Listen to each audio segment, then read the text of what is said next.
first engaged with Ayrshire Cancer Support when Will was first diagnosed. There was a disbelief that I was going through my own cancer treatment and my husband's dying of cancer. My name's Shona.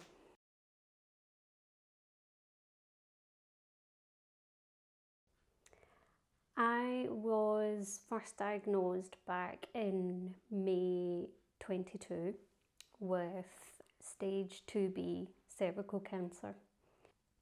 I had had my little boy, Mason, back in June 21, and following the birth, things just weren't right. And I went to the gynaecologist at Cross House. As soon as I went in the examination room, her whole demeanour changed, and she went to me, "Prepare yourself for this to come back as cancer." And that's when my journey started. Well, my husband he had ulcerative colitis all his life. But round about the time that I was diagnosed, he just started not feeling right. He took himself up to hospital, and they admitted him in, and he was diagnosed with advanced bowel cancer.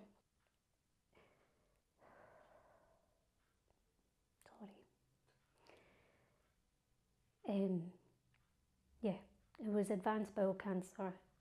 It had spread everywhere, essentially. At the time, the prognosis was, obviously it was terminal, but they could prolong his life.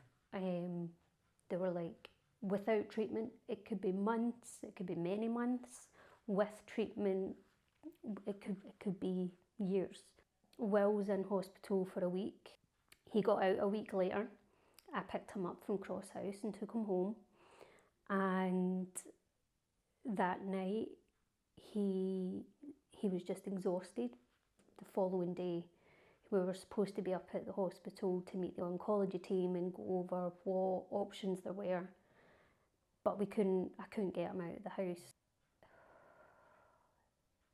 That day, I found out my cancer treatment was working.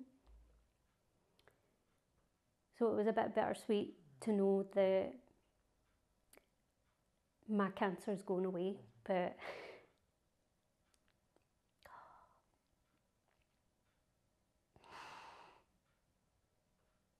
yeah.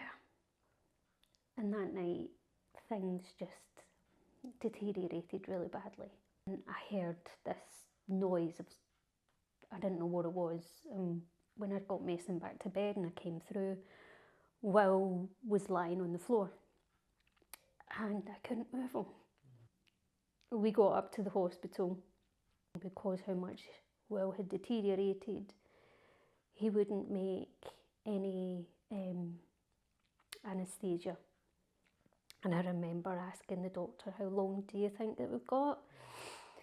And he said, "How long do you think?" I was like, "Days?" He was like, "Yeah, hours to days." So we went from having months to hours very, very quickly. He died that night.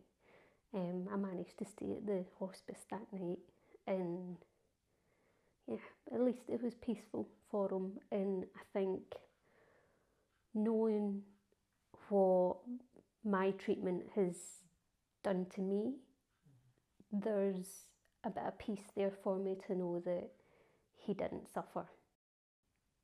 Telling Thea was the most heartbreaking thing I've had to do.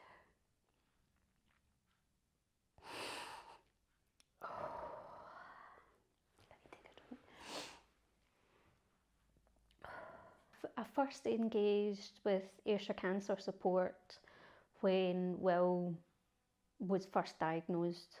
So I found coming here for counselling was just a safe place that I could unload and that I could express my fears, essentially. I started off with counselling, and then I tapped into the complementary therapy, and then Thea started getting support, one-on-one support, and then we joined the family sessions down at Ayr. So the family groups, in a way, was a lifeline for us. It was a place for Thea to know that she's not alone.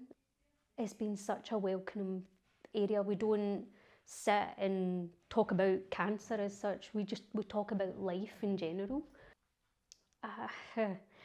I genuinely don't know what I would have done without Ayrshire Cancer Support.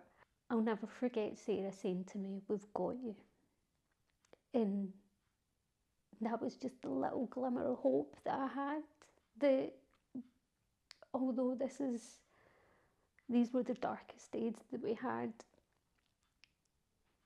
that there was support there for Thea and support there for me, and it felt as if they were holding our hands, just guiding us through us and being our little cheerleaders to get us through this tough bit. And I think that's what's so good about Ayrshire Cancer Support, is it's not just for the people who are going through cancer, but it's for the family surrounding them as well. Because I feel like we're going to be on a lifelong journey now with all of this, but I feel as if I can tap into the Ayrshire Cancer Support services as and when needed. I feel as if I know that that's there when we need it.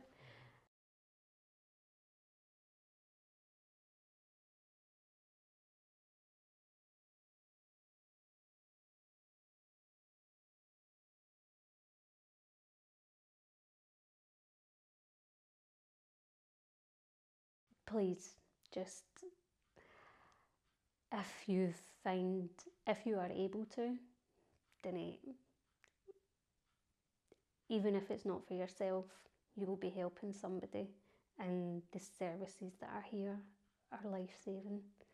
And yeah, donate anything that you can.